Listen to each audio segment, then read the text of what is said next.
Ini udah sampai di Imjinggak Pyonghwanuri. Ini peta lokasi.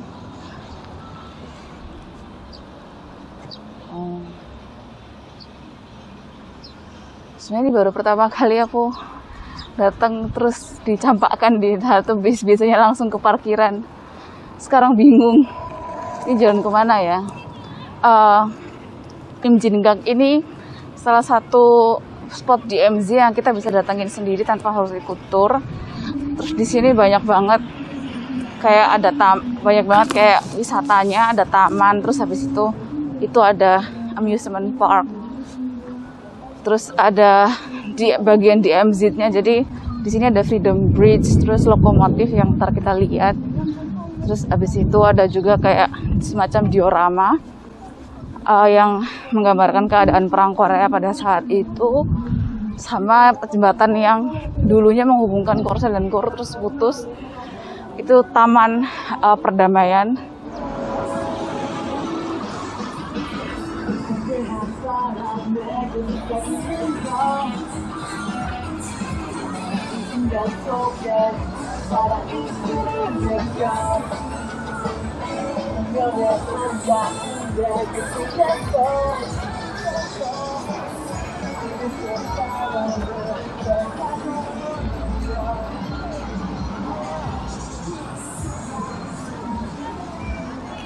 Bis gondola itu kalau nggak salah dia baru deh. Waktu aku kesini terakhir kali dia masih baru dibangun. Itu dibangun setelah Moon Jae-in ketemu sama Kim Jong Un tahun 2018. Di parkiran masih. Dan itu tempat makan.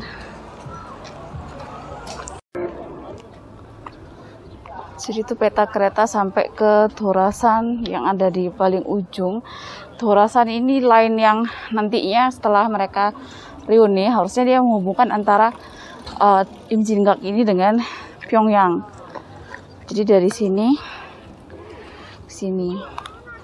Nah, kalau misalnya kita ngomongin DMZ yang biasanya kita kenal itu si Panmunjom, itu daerah dekat sini juga. Cuma kalau misalnya kita nggak ada tour, kita nggak boleh masuk ke daerah itu karena literally itu security area. Tempatnya tentara PBB bermarkas di sana, sama ada tentara Korutnya juga. Makanya nggak semua orang boleh masuk. Ini peta di daerah di Imjinggak sendiri. Jadi sebelah sana bangunan yang bentuknya hanok itu Bell of Peace. Nah, terus yang aku bilang ada kayak diorama itu di bunker galeri ini. Terus di depan sana ada lokomotif yang ada sekitar 1000 tembakan bekas perang. Terus ini jembatan yang Dokkedari yang terputus gara-gara perang juga. Ini lagi-lagi ada rel kereta. Di sini ada Freedom Bridge, tempat pertukaran prisoner of war setelah perang. Dan ini ada Mengba dan Mangpe dan altar sebelah situ. Ini altar untuk meletakkan jasanya mereka karena mereka tidak bisa pulang.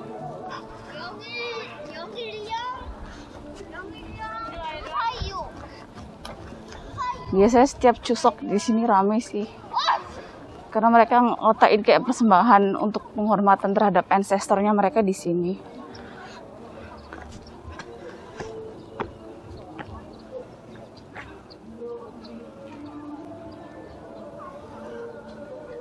Ini fishbowl-nya aku baru tahu juga, ternyata kita bisa membunyikan ini kalau mau bayarnya 10.000 won sekali.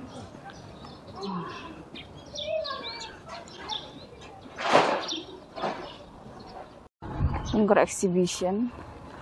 Waktu kesini kedua kalinya aku sempat masuk ke dalam situ, kayak aku bilang tadi isinya tuh kayak diorama perang kebanyakan. Jadi bekas-bekas seperti kayak helm, terus habis itu senapan dan lain sebagainya. Dulunya itu bekas bunker gitu. Kalau ini nggak usah masuk ya. Ini bagian utara. Oh, kayaknya emang ada tentara yang masuk. Mohon maaf. Itu bisa lihat nggak sih dari sini? Itu jembatan yang terputus antara Korsel dan Korut. Dan di sebenarnya di kayak kaki jembatannya yang di betonnya masih tersisa itu kayak masih kelihatan bekas-bekas perangnya juga. Ini daerah restricted ya, jadi cuma tentara yang bisa masuk sini, tidak boleh manusia biasa. Nah isinya kayak gini. Bayarnya masuk 2.500, nggak mahal sih.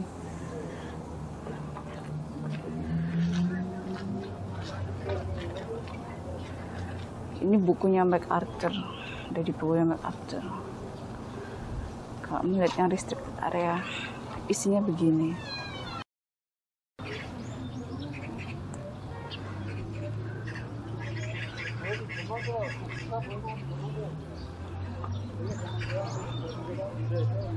Toko souvenir.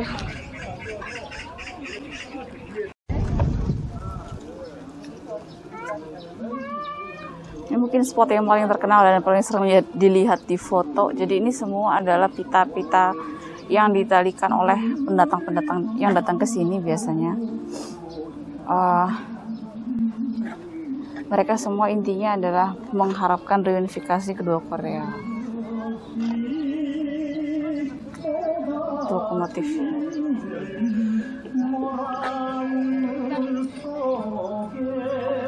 Motif peninggalan perang yang tadi aku bilang.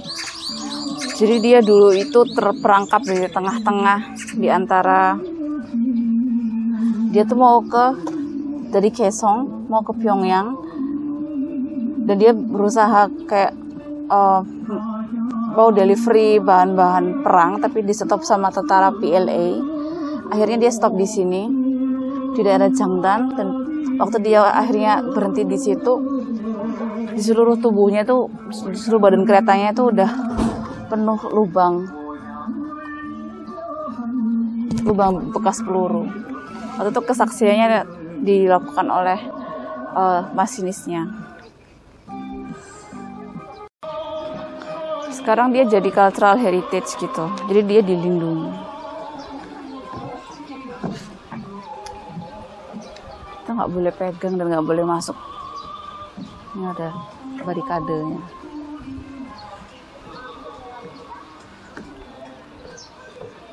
Lihat itu bekas peluru.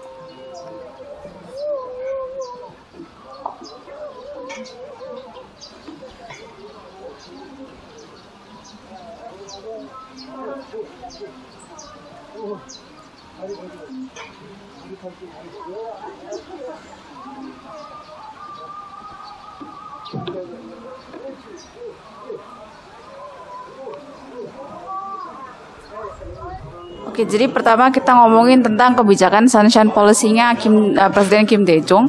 Kita kan semua udah tahu kan kalau permulaan dari engagement atau normalisasi hubungan antara Korea Selatan dan Korea Utara itu dimulai pada era Presiden Kim Dae-jung yang dikenal dengan kebijakan yang bernama Sunshine Policy. Ini nggak usah diterjemahin ya, jadi Sunshine Policy aja nyebutnya. Dan ini ada beberapa semacam dimensi yang harus kita perhatikan. Yang pertama itu ada dimensi atau pengaruh domestik dan yang kedua adalah pengaruh eksternal atau pengaruh dari konstelasi internasional pada saat itu. Tapi meskipun Kim Dae-jung berpikir seperti itu bukan berarti semuanya setuju, apalagi kita tahu bahwa regionalisme di Korea Selatan cukup kuat. Jadi kalau pada saat itu partai Kim Dae-jung tidak menguasai parlemen, kemungkinan beliau tidak akan berhasil meloloskan kebijakan ini, karena kebanyakan view-nya pada saat itu adalah kita masih dalam keadaan Cold War, dan menurut pihak yang menentang Sunshine Policy ini, kebijakan untuk rapprochement terhadap Korea Utara dan dikaitkan dengan kayak situasi damai, terus habis itu pembangunan ekonomi di Korea Selatan itu banyak menganggap it doesn't make sense gitu. Makanya Sunshine Policy ini sebenarnya ditentang oleh pada saat pihak perpolitikan domestik Korea Selatan pada saat itu. Cuma pada akhirnya berhasil, Presiden Kim Dae-jung berhasil meloloskan kebijakan ini dan beliau melakukan rapprochement terhadap Korea Utara. Nah, rapprochement ini seperti apa sih biasanya? Jadi untuk kasus Presiden Kim Dae-jung, beliau melakukan deklarasi di Berlin yang tadi sudah bilang, dan setelah itu Pyongyang tentu saja tidak langsung percaya karena selama ini tidak ada kebijakan engagement atau rapprochement dengan Korea Utara. Dan yang dilakukan Korea Utara pada saat itu malah semacam ngetes gitu loh. Jadi mereka yang meluncurkan misil, terus habis itu menguji coba senjata, berusaha kayak ngetes bener nggak sih Presiden Kim Dae Jong ini memang niatnya seperti itu. Tapi setelah beberapa saat, karena kan Inter-Korean Summit yang pertama pada saat Kim Dae Jong ini berada di sekitar tahun 2000. Jadi pada tahun 2000, di tahun yang sama itu Kim Jong Il itu juga sedang mengalami kesulitan. Jadi ada faktor ketika akhirnya Korea Utara menerima proses rekrutmen dari Korea Selatan itu, mereka juga ada faktor domestik yang mempengaruhi keputusan Kim Jong Il. Yang pertama, karena pada saat itu Korea Utara masih mengalami bencana kelaparan yang belum diselesaikan. Terus habis itu beliau itu juga masih berusaha mengkonsolidasikan kekuasaannya. Kan beliau punya Song-gun yang military first policy, dan menurut beliau masih belum terlalu berhasil mengkonsolidasikan kekuasaan, dan dengan menerima undangan dari Kim Dae Jong untuk melakukan engagement atau rapprochement ini, beliau berharap bahwa beliau bisa melegitimasi kekuasaannya dengan cara itu, terus menunjukkan bahwa ini lo lihat bahwa Korea Selatan akhirnya mengajak kita bicara dan bernegosiasi. Dan di saat yang sama, sebenarnya tahun 94 itu pemerintahan Korea Utara sempat menandatangani yang disebut sebagai Agreed Framework dengan pemerintahan United States pada saat itu, Bill Clinton, yang intinya Agreed Framework itu mengatakan bahwa Korea Utara harus menghentikan pengembangan nuklirnya karena sudah ada Agreed Framework itu juga. Dan Korea Utara pada saat itu ingin menggunakan kesempatan rapprochement dengan Korea Selatan untuk kembali ke meja perundingan bersama dengan Rusia pada saat itu. Terus habis itu Cina, Jepang, dan Korea Selatan. Jadi istilah yang digunakan oleh Samuel Kim adalah diplomatic blitz gitu loh. Jadi menunjukkan bahwa Kim Jong Un ini sebagai seorang pemimpin negara itu disegani dan dihormati oleh pemimpin-pemimpin dunia lain yang mengajak beliau ketemuan gitulah istilahnya.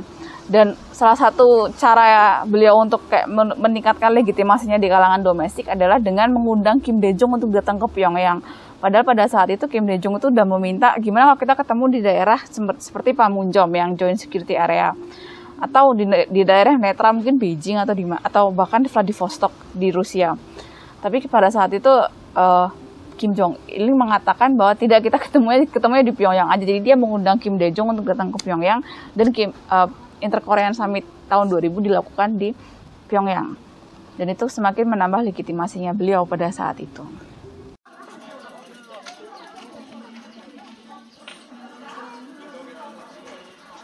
Jadi inilah yang disebut sebagai Freedom Bridge. Kenapa kok ada bilang freedom? Sebenarnya dulu di sini itu dipakai untuk pertukaran tawanan perang pada saat perang Korea selesai. Selain di sini ada satu lagi berjembatan semacam ini di JSA, jadi namanya The Bridge of No Return. Kenapa dibilang no return? Karena setelah perang Korea selesai, tentara UN itu memberikan kesempatan, kamu mau bagi tahanan perang di masing-masing pihak, kamu mau pulang ke Korea Utara atau mau tetap di selatan. Dan kalau misalnya kamu sudah menapaki Bridge of No Return tadi, terus memutuskan untuk pulang ke utara atau sebaliknya kayak dari utara ke selatan, berarti kamu nggak akan bisa kembali. Jadi no return at all. Nah, itu yang tadi kita lihat. Di atas ada observatory deck yang lain. Di bawah itu ecological park.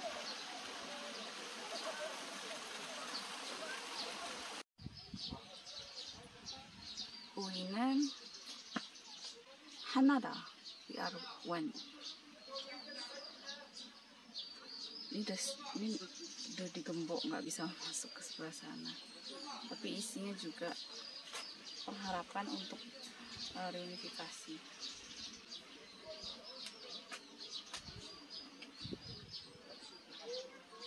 Ada lagi faktor eksternal yang berasal dari United States. Amerika Serikat pada saat itu dipimpin oleh Bill Clinton yang visinya semacam lebih moderat. Karena itu beliau bisa menerima adanya engagement antara Korea Utara dan Korea Selatan.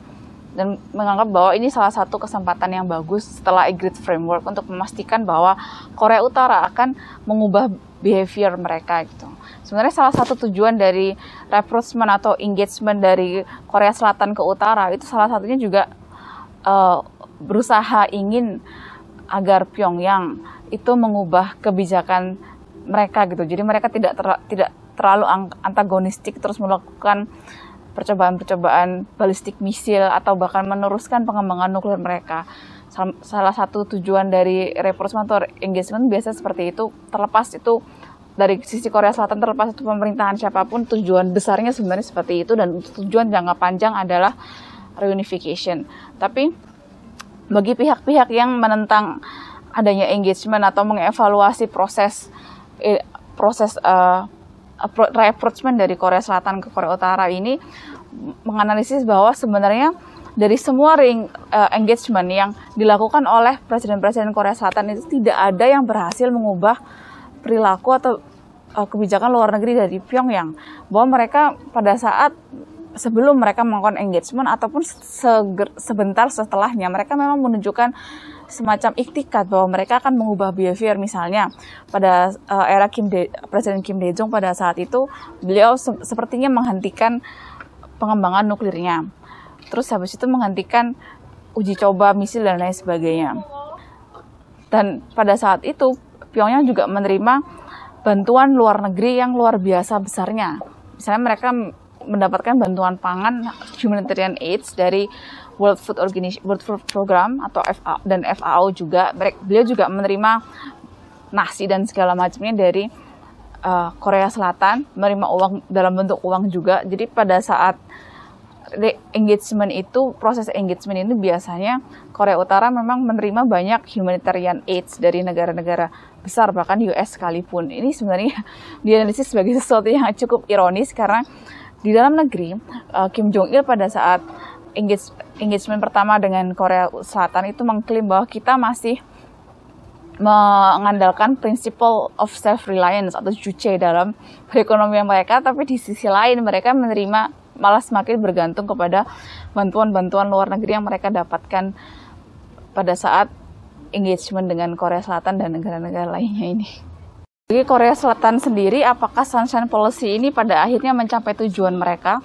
Selain berusaha untuk mencapai peace and prosperity di negaranya dan membantu pemulihan ekonomi di Korea Selatan, salah satu tujuan Kim Dae-jung saat beliau mempropose Sunshine Policy ini adalah untuk menghindarkan agar North Korea ini tidak kolaps gitu. Karena yang ditakutkan beliau adalah pada saat mereka krisis, maksudnya Korea Utara ini kan sedang krisis berkat kelaparan dan bencana alam yang lain. Beliau khawatir bahwa maksudnya Presiden Kim Dae-jung ini khawatir jika Korea Utara kolaps, maka efeknya akan sangat besar pada Korea Selatan. Meskipun dengan cara seperti itu mungkin reunifikasi akan bisa dicapai, tapi jika tiba-tiba North Korea ini kolaps, maka Korea Selatan lah yang harus menanggung beban ekonomi, terus beban rakyatnya sebanyak ini harus diapakan, belum lagi hal-hal yang teknis seperti mungkin land reform dan pembagian properti dan lain sebagainya. Apalagi pada saat itu Korea Selatan juga sedang krisis gitu. Jadi kalau kita lihat lagi dan evaluasi, apakah Korea Selatan satu berhasil mencapai tujuannya dengan Sunshine Policy? Mungkin kalau bisa dibilang bisa, karena yang pertama, karena adanya rapprochement talks, terus mereka melakukan joint declaration bahwa mereka akan mulai saat itu akan berusaha untuk peacefully coexistent beside each other.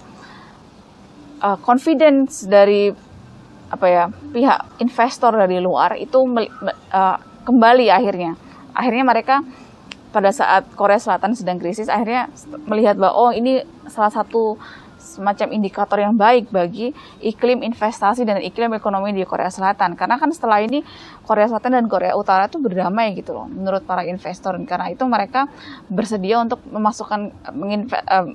bersedia untuk investasi kembali ke Korea Selatan.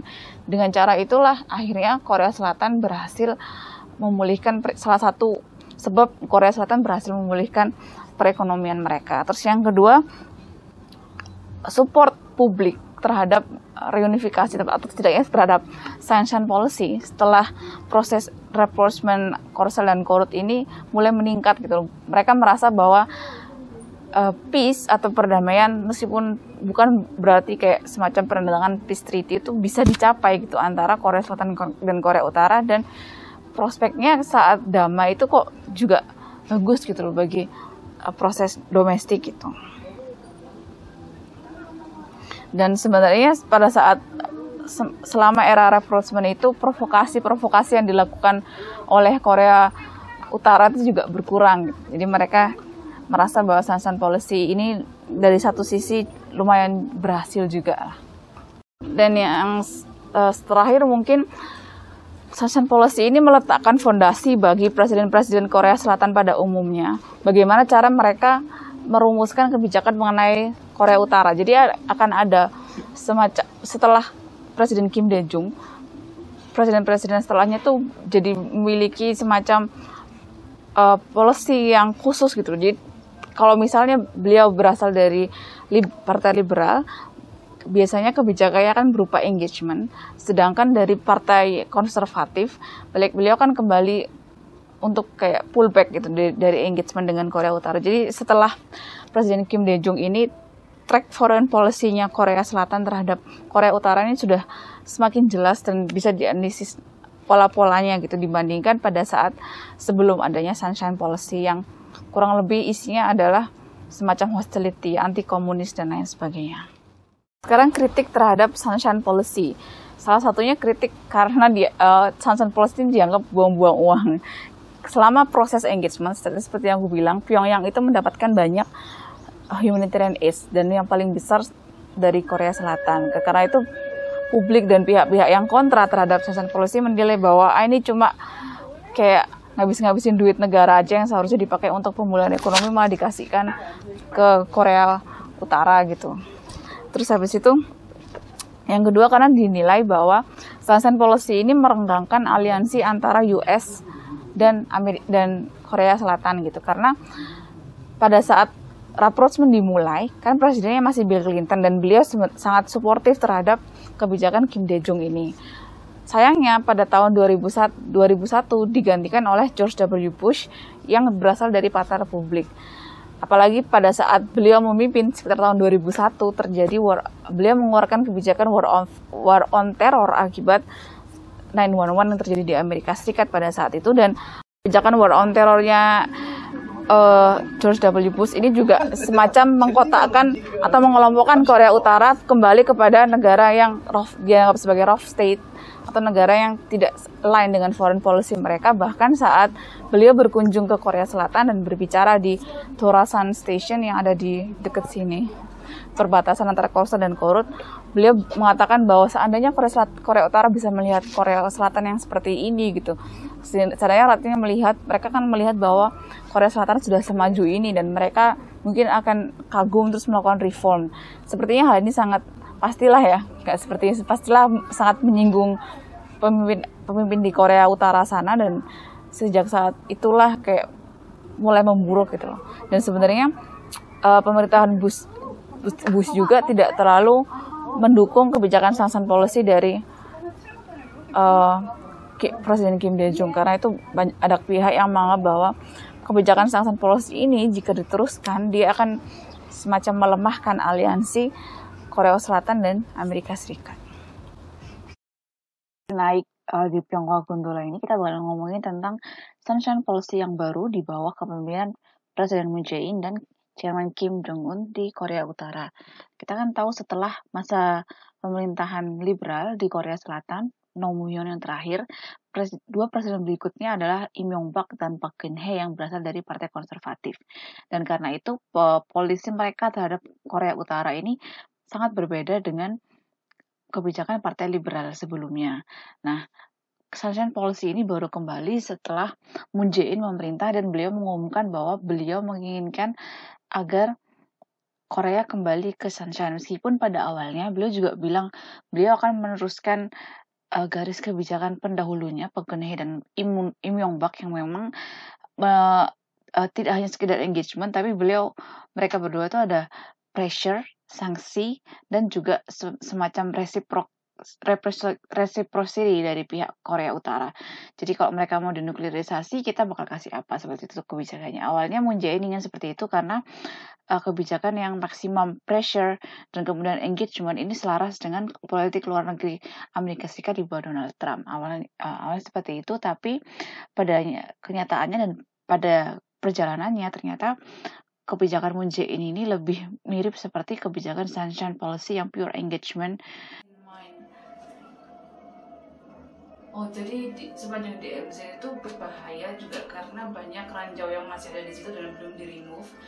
Jadi salah satu poin dalam Inter-Korean Summit atau agreement atau declaration whatever yang mereka biasanya bikin itu adalah gimana cara mereka biasanya bekerja sama untuk kayak menjinakkan ranjau-ranjau yang ada di sepanjang DMZ. Setelah pertemuan antara Presiden Moon Jae-in dan Kim Jong-un, memang sudah terjadi beberapa kayak program kerjasama militer untuk menjinakkan ranjau-ranjau ini, tapi karena saking banyaknya sampai sekarang juga belum selesai. Ini menurut sebelumnya. Jadi setelah nyatanya kebijakan Moon Jae-in ini lebih berupa engagement yang Sunshine Policy, ditengarai bahwa kebijakan beliau ini menyebabkan ketegangan di antara hubungan aliansi Korea Selatan dengan Amerika Serikat. Meskipun beliau menekankan bahwa kita bisa menjadi semacam mediator di antara Korea Utara dan Amerika Serikat agar memulai semacam dialog gitu loh, untuk mungkin membangun peace regime atau mendiskusikan masalah denuklirisasi. Bahkan beliau berharap bahwa mediasi dari Korea Selatan dan dipimpin oleh Korea Selatan akan dapat memulai kembali proses Six Party Talks yang sebelumnya sempat terhenti. Gitu. Sendiri mengumumkan polisi terhadap North Korea ini pada tahun 2007 melalui Berlin Initiative, dan beliau menyebutkan bahwa fokus dari kebijakan interkorean beliau adalah berusaha untuk menandatangani peace agreement. Beliau juga mempropos interkorean summit yang baru, kemudian berusaha mereunifikasikan keluarga yang terpisah dan menghimbau Korea Utara untuk menghentikan aksi-aksi hostile mereka di sepanjang DMZ. Terbukanya kembali channel-channel komunikasi antar dua Korea yang nantinya akan diwujudkan melalui Inter-Korean Summit. Kemudian beliau juga mempropos agar Korea Utara dapat berpartisipasi di dalam Pyeongchang Winter Olympics yang nantinya mereka juga akan berpartisipasi di situ. Jadi itu beran inisiatif dari Presiden Moon Jae-in. Membedakan ketiga deklarasi yang terjadi di masa Sunshine sebelumnya mulai Kim Dae-jung, Roh Moo-hyun hingga Moon Jae-in sekarang, apakah yang membedakan tiga deklarasi ini? Oke, jadi kita bakal membandingkan tiga Internal Korean Summit yang terjadi pada era Sunshine, mulai dari Kim Dae-jung, Roh Moo-hyun sampai Moon Jae-in. Apa sih bedanya? Mungkin kalian udah baca artikelku yang di North Korean Reviews pada tahun 2018 yang tentang ini sebenarnya editorial yang menyatakan bahwa Inter-Korean Summit 2018 itu sampai ada 3, tapi sayangnya dia tidak membuahkan hasil yang bisa dibilang konkret untuk mencapai perdamaian atau mencapai goals-nya Moon Jae-in untuk menciptakan peace regime di region tersebut. Bahkan untuk masalah denuklirisasi juga Moon Jae-in tidak berhasil mewujudkannya dalam summit dengan Kim Jong-un sampai 3 kali ini. Jadi menurutku secara pribadi itu kali ini chance untuk berdamai itu terbuang sia-sia lagi. Tapi di sini kita ngomongin apa sih persamaan dan perbedaan di antara ketiga summit di zaman Sunshine. Kita lihat pertama kali, jadi mereka selalu menyatakan pertama mengenai independent reunification. Pada first, second, dan third summit, itu Panmunjom dan yang Pyongyang ya. Karena Moon Jae-in dan Kim Jong-un bertemu 3 kali, tapi yang pertemuan kedua mereka itu tidak membuahkan deklarasi. Jadinya cuma ada Panmunjom dan Pyongyang yang bulan September. Oke, jadi ini yang Kim Dae-jung, Roh Moo-hyun, Kim Jong-un, dan Moon Jae-in. sama-sama menyatakan bahwa kita harus mencapai reunifikasi secara independen tanpa ada bantuan pihak asing gitu. Tapi bedanya di sini mereka berusaha untuk mereiterate atau menyatakan ulang tentang kesepakatan yang telah dicapai oleh kedua Korea pada first summit dan second summit sebelumnya. Dan menekankan ini, firm peace, cooperation, reconciliation, and co-prosperity. Dan mereka sepakat bahwa reunifikasi ini akan dicapai secara gradual. Cuma lagi-lagi pada second dan third summits mereka tidak membicarakan lagi masalah formula reunifikasinya ini apa gitu loh. Mereka coba membicarakan tentang formula reunifikasi yang berupa konfederasi itu pada first summit aja, pada Kim Dae-jong dan Kim Jong-il pada saat itu. Dan ini tidak disetujui pada era Nomuhyun. Karena aku sudah bilang kalau kenapa kok namanya cuma declaration instead of joint declaration, salah satu sebabnya adalah karena mereka tidak menyetujui tentang formula reunifikasi itu sendiri. Dan pada Panmunjom serta Pyongyang mereka tidak membicarakannya sama sekali. Dan sama-sama isu pentingnya salah satunya adalah humanitarian issue. Ini selalu ditekankan pada setiap Inter-Korean Summit antar pemimpin tertingginya atau bahkan working level. Maksudnya kalau menteri-menterinya mereka ketemu, mereka pasti akan berusaha membicarakan tentang family reunion ya, karena ini yang paling penting. Karena sekarang juga keluarga-keluarga yang terpisah ini kebanyakan sudah berusia lanjut, jadi di atas 80, di atas 90 bahkan, dan dikhawatirkan jika mereka terus menunda pertemuan antar keluarga ini keburu meninggal gitu loh. Jadi kan ada rasa humanitariannya. Kemudian isu lain adalah tourism and sport. Biasanya mereka membicarakan tentang tours ke Gemgang atau ke tempat lain di Korut, termasuk Baekdusan yang merupakan gunung sakral. Tapi pada summit pertama mereka tidak membicarakan apapun. Kim Dae-jong dan Kim Jong-il nggak membicarain soal tourism. Kemudian di third summit mereka juga menghilangkan masalah tourism and sport. Salah satu kemudian poin berikutnya adalah mengenai economic cooperation. Semua summit itu kan aku udah bilang tujuan intinya adalah untuk membangun co-prosperity antara dua Korea. Karena itu untuk economic cooperation itu termasuk salah satu poin utama dalam seluruh perjanjian interkorean. Bahkan saat Moon Jae-in pergi ke Pyongyang untuk Pyongyang Declaration ini, beliau kebanyakan membawa delegasi yang berasal dari kalangan bisnis, Hyundai misalnya. Karena beliau ingin membicarakan secara detail gitu loh, mengenai prospek ekonomi yang bisa mereka raih dalam Inter-Korean Summit ini.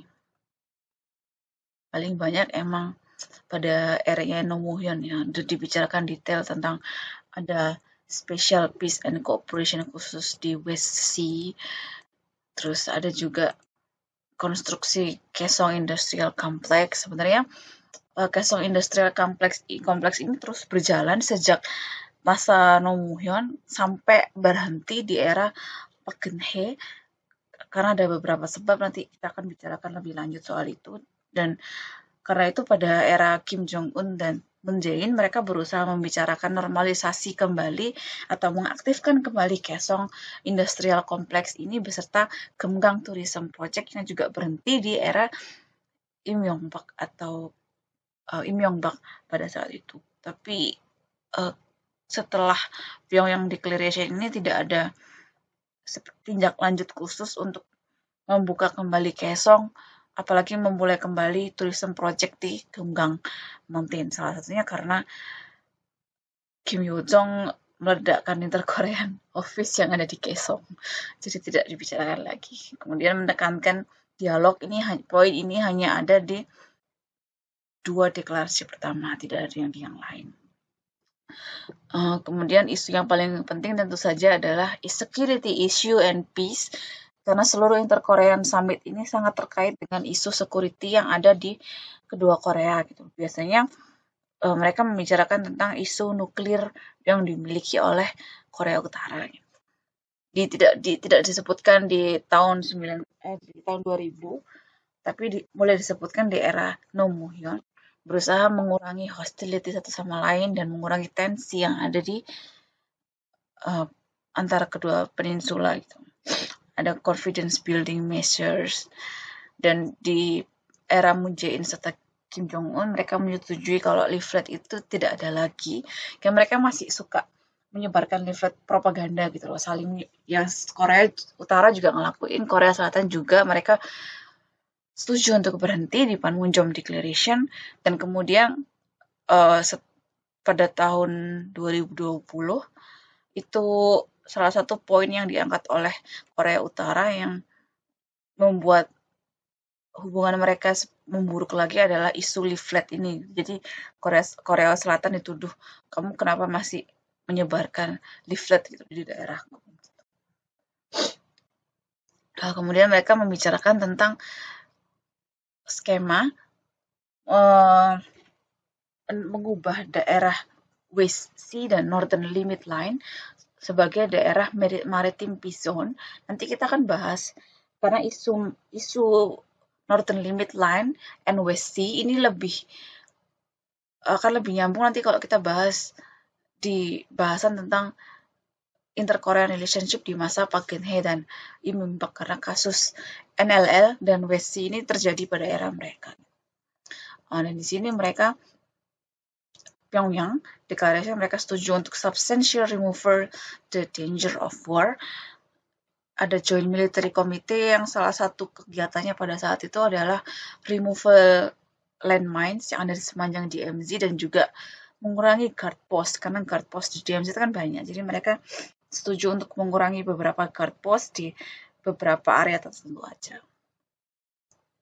Kemudian ngomongin tentang peace regime, maunya seperti apa, terkait dengan pembicaraan deklarasi berakhirnya perang sebenarnya, tapi karena kita tahu bahwa Korea Selatan tidak bisa kayak menginisiasi peace treaty, karena itu mereka cuma bilang kita harus membangun peace regime, dan itu hanya ada di deklarasi interkorean kedua Nomuhyon dan Moon Jae-in pada tahun ini, disarmament. Nuklir tentu saja ini terkait peace and security sudah disebutkan ada. Sebenarnya yang disebutkan di sini di Pyongyang Declaration kayak dismantling Dongtan-ri, terus permanent dismantlement di Yongbyon dan lain sebagainya. Ini sebenarnya sudah dilakukan oleh Korea Utara, dan bahkan pada saat itu Kim Jong-un mengundang international media untuk menyaksikan semacam peledakan gitu, untuk membuktikan bahwa mereka berkomitmen untuk mendapati apa yang mereka bilang dalam deklarasi Pyongyang. Cuma ternyata setelah dalam perjalanannya diketahui bahwa kemungkinan mereka tidak benar-benar dismantling gitu loh, fasilitas-fasilitas yang penting.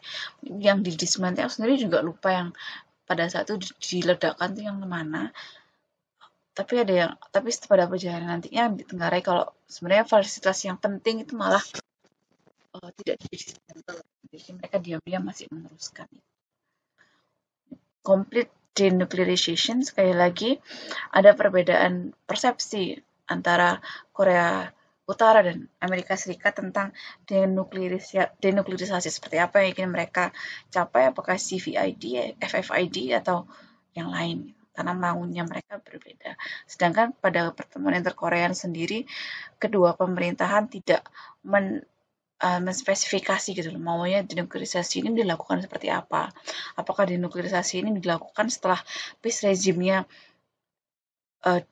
dibentuk, apakah setelah peace treaty ditandatangani, ataukah dilakukan secara simultaneous atau bersamaan dengan pembentukan dan pembicaraan mengenai pengakhiran perang Korea.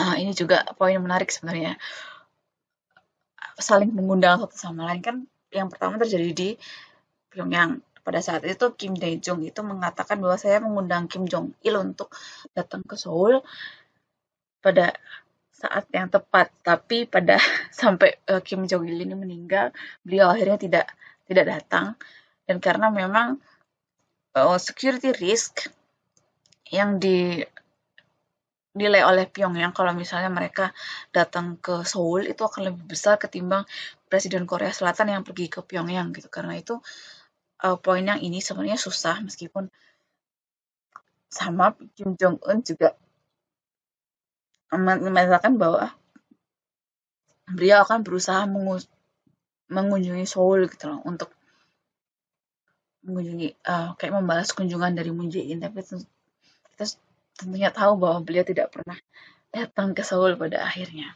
Meskipun Moon Jae-in sudah menepati bahwa beliau akan datang ke Pyongyang untuk Internet Korean Summit berikutnya. Gitu. Jadi itulah poin-poin yang berbeda dari 3 perjanjian sebelumnya. Sebenarnya mirip-mirip dan sama sih, cuma ya pada working level sebenarnya cukup banyak. Jadi ini Inter-Korean Dialogue pada setiap field mulai politik, militer, ekonomi, humanitarian issues, society, culture. Mereka selalu ada dialog sebenarnya dalam kapasitas working level, ministry, institusi, dan lain sebagainya. Itu bukan yang dua kepala negaranya. Itu selalu ada dari tahun ke tahun. Kecuali tahun-tahun ini di mana Park Geun-hye dan Im Yong-bak lah yang memimpin, ada considerably decline, jadi agak cukup menurun. Baru setelah itu dimulai kembali tahun 2008 di era New Sunshine. Terus proyek-proyek yang di-approve sebenarnya juga lumayan banyak, terutama pada era Sunshine Policy yang pertama. Cuma untuk Inter-Korean Project tahun 2018 sampai 2020 kebetulan pada saat itu belum ada datanya. Jadi belum banyak sebenarnya, bahkan setahun setelah Inter-Korean Summit tahun 2018 di Panmunjom dan Pyongyang, meskipun ada working level meeting, bahkan mereka berjanji akan submit joint bid untuk sama-sama menjadi tuan rumah Olympics dan lain sebagainya. Ini belum sepenuhnya terlaksana. Kayak remove guard post mereka sudah selesai. Reunite family juga sudah ada. Bahkan Moon Jae-in sempat berbicara langsung di depan warga Pyongyang tentang reunifikasi. Nah, mereka bilang yang dihancurkan ada yang di Tongchangri, yang Yongpyong kayaknya belum. Ini semua working level meeting post summit. Mereka sih membicarakan tentang operasionalnya gitu loh. Jadi intinya kita mau ngapain ini? Ada cooperation dalam hal apa? Forestry, modernisasi seperti apa yang kamu mau, kita memberi bantuan apa yang secara realnya gitu loh. Sama working level ini ada.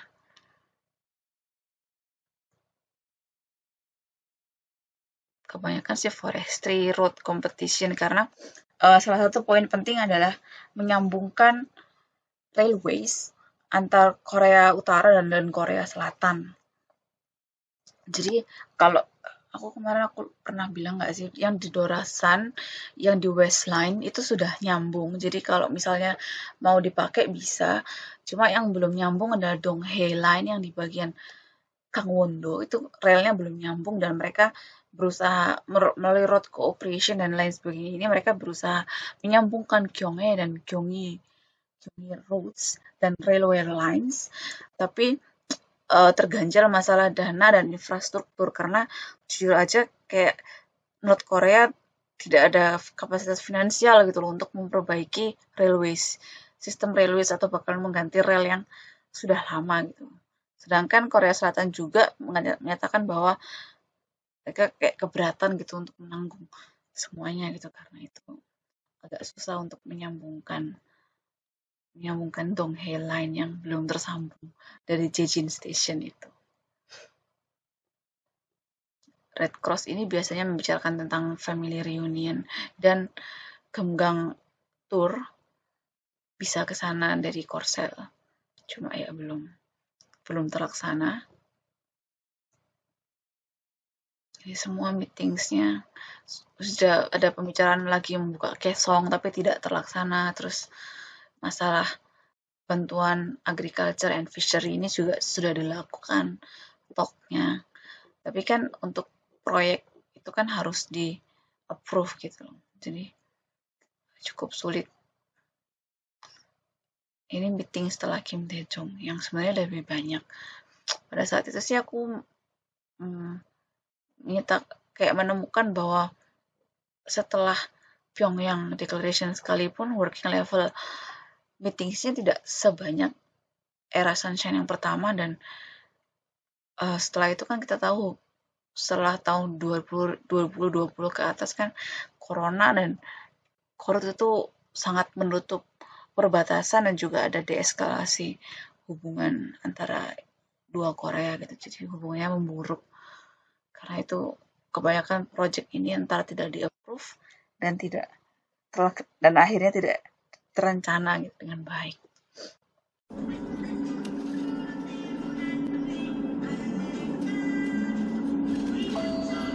이번 정류소는 강화터미널입니다.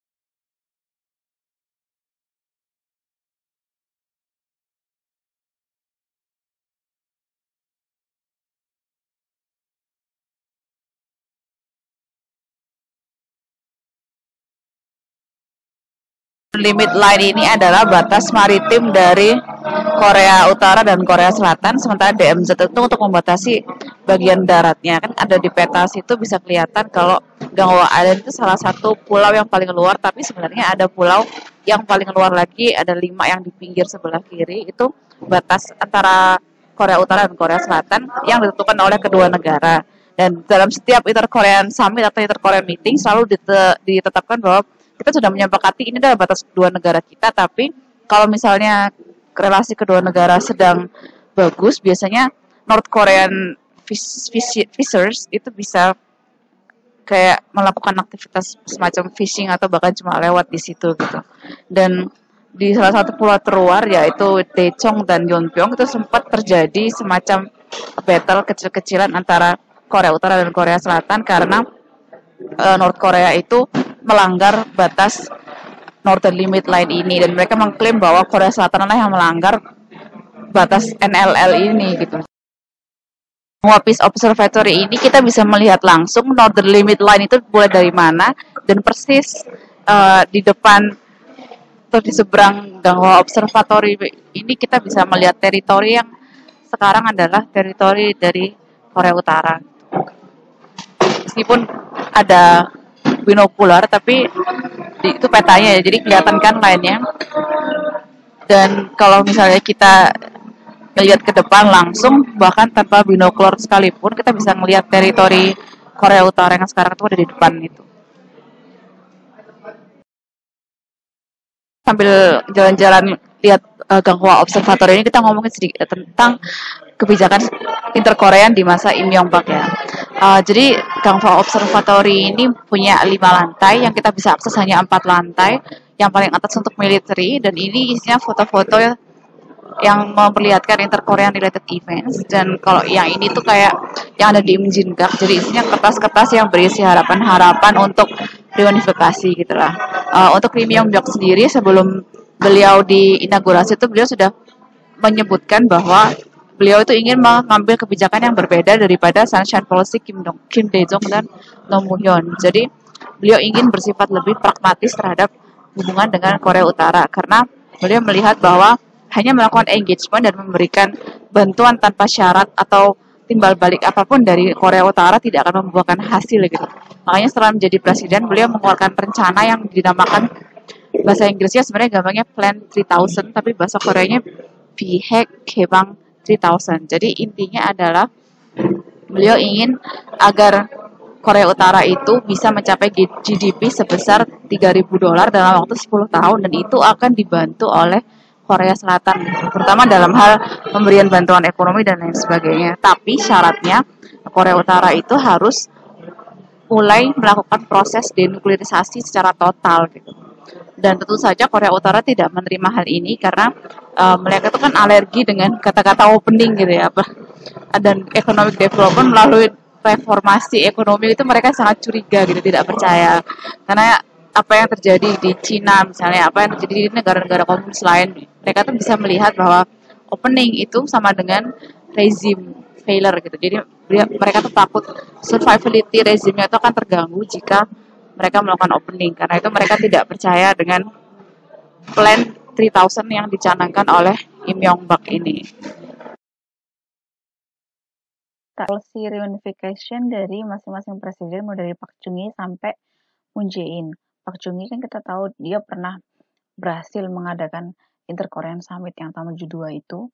Kemudian Jun Do-hwan itu juga memulai kebijakan reunifikasi yang peaceful dan mempropose gimana kalau kita bikin republik sebagai bentuk politiknya setelah reunifikasi. Kemudian ada Noteo juga yang ada 7-7 Declaration isinya. Kemudian Kim Yong-sam, beliau juga mempropose peaceful and gradual unification. Kemudian kita sudah paham Sunshine Policy pada masa Kim Dae-jong. Sebenarnya waktu Kim Yong-sam itu sempat ada wacana beliau bertemu dengan Kim Il-sung loh. Cuma sebelum sempat ketemu, sudah sempat kayak working level meeting, Kim Il-sungnya meninggal. Akhirnya Kim Yong-sam tidak sempat bertemu Kim Il-sung. Kim Dae-jong lah yang akhirnya berhasil bertemu dengan Kim Jong-il yang menggantikan Kim Il-sung. Ini Im Yong Bak dengan plan 3000-nya. Kemudian Park Geun-hye yang belum kita bahas. Beliau ini juga melakukan sesuatu, cuma karena dari partai konservatif jadi tidak sunshine istilahnya. Sementara ini Moon Jae-in di highlight kalau beliau tuh berhasil menghasilkan 2 deklarasi dalam masa pemerintahannya gitu. Presiden-presiden ini. Kalau yang ini exhibit ini kayak menceritakan semua proses Inter-Korean Talks yang terjadi mulai dari tahun 71 sampai 2018. Itu mereka ngapain aja, menghasilkan apa aja, dan yang ada foto 2 kepala negaranya itulah yang Inter-Korean Summit yang tingkat paling tinggi. Mulai dari Kim Dae-jong dan Kim Jong-il hingga Moon Jae-in dan Kim Jong-un pada tahun 2018. Panmunjom dan yang ini Pyongyang Declaration. Ini observatory deck di lantai kedua. Ini ruangan yang paling banyak binoculars-nya.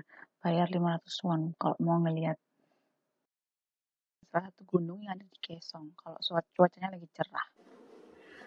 Ya kelihatan. Oh my god. 뭐야 이거? 우와. gunung. Desa. Im Yong Bak ini masih ada kerjasama Inter-Korean yang berupa Kaesong Industrial Complex-nya masih buka. Kemudian mereka juga membicarakan tentang kelanjutan proyek railways dan jalan penghubung antara Korea Utara dan Korea Selatan. Mereka juga masih ada tourism ke Geumgang, tapi kemudian beberapa hal terjadi. Pertama, yang turis ke Geumgang itu ditembak mati oleh tentara Korea Utara karena dibilang dia melanggar safe zone begitu. Dan Im Yong Bak meminta Korea Utara untuk meminta maaf, tapi yang dilakukan Korea Utara malah ya udah kita batalin aja sekalian tourism programnya gitu. Terus setelah itu mereka melakukan banyak hal yang menyebabkan hubungan Inter-Korean ini memburuk. Yang pertama itu kayak tadi dibatalkan, terus kemudian Kaesong Industrial Complex yang mendadak ditutup karena salah satu staff dari Hyundai Korea itu diculik sama Korea Utara, tapi akhirnya dibebasin sih.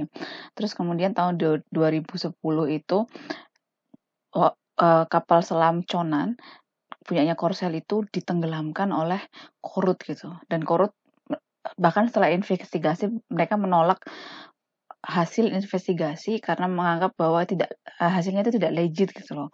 Karena Cina dan Rusia tidak terlibat. Tenggelamkan di wilayah NLL dan sampai akhir Korea Utara tidak mengakui bahwa mereka lah yang bersalah meledakkan torpedo di situ. Kemudian mereka juga mengetes beberapa misil long range-nya mereka dan menyebabkan UN Security Council mengeluarkan resolusi sanksi lagi kepada mereka. Terus pada akhirnya karena beberapa hal ini dan kemudian keadaan Kim Jong Un memburuk hingga akhirnya beliau meninggal dan Korsel ini hanya mengirimkan ucapan bela sungkawa tanpa mengirimkan kayak delegasi gitu dan itu menyinggung Korut dan akhirnya sejak sekitar tahun 2010-2011 itu hubungannya benar-benar memburuk. Jadi sekarang kita ngomongin tentang di masa Park Geun-hye.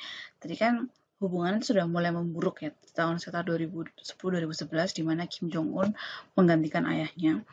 Dan setelah itu tidak ada semacam kontak secara langsung antara kedua negara karena Korea Utara itu juga terus-menerus menyerang Presiden Im Yong-bak secara personal gitu loh.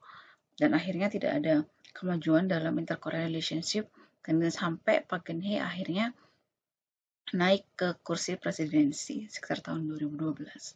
Dan pada saat kampanye beliau sudah menyatakan bahwa beliau akan meneruskan kebijakan pragmatik terhadap Korea Utara yang sudah dilakukan oleh Im Yong-bak. Jadi tidak sekedar engagement biasa, tapi ada semacam apa yang kalau misalnya Korea Utara ingin bantuan, berarti mereka harus denuklearisasi atau melakukan sesuatu yang dianggap tidak provokatif begitu. Nah, Presiden Park ini kebetulan diinaugurasi jadi presiden saat tensi antara hubungan interkorean ini lagi tinggi-tingginya. Jadi saat itu US dan Korea Selatan baru aja mengadakan latihan militer bersama. Terus untuk merespon hal ini, Korea Utara mengadakan tes nuklir dan mereka sampai mendeklarasikan state of war karena menganggap bahwa latihan militer rutin Korea Selatan dan Amerika Serikat ini sebagai bentuk provokasi. Kemudian,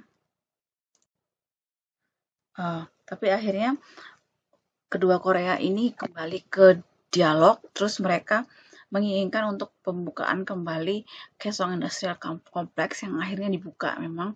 Terus kemudian mereka setuju untuk mengadakan family reunions lagi.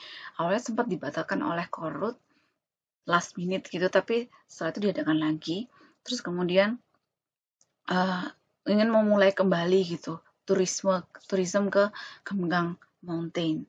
Tapi yang ini tidak berhasil sampai akhir masa pemerintahan Park Geun-hye, bahkan sampai sekarang juga masih belum ada gitu.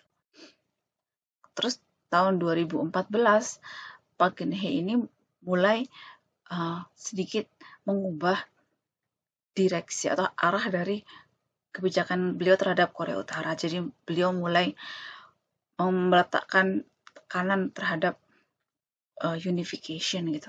Jadi mulai membicarakan tentang bagaimana caranya agar trust politik ini bisa mengarah pada unification dan hal ini disambut negatif oleh Korea Utara yang menganggap bahwa berarti kalau kamu menekankan pada unifikasi, apakah kamu berusaha untuk melakukan unification by absorption seperti halnya Jerman Barat ke Jerman Timur gitu. Jadi Korea Utara tidak menyambut positif gitu, kayak curiga kenapa kok kamu tiba-tiba mengarahkan kebijakanmu ke arah unifikasi gitu.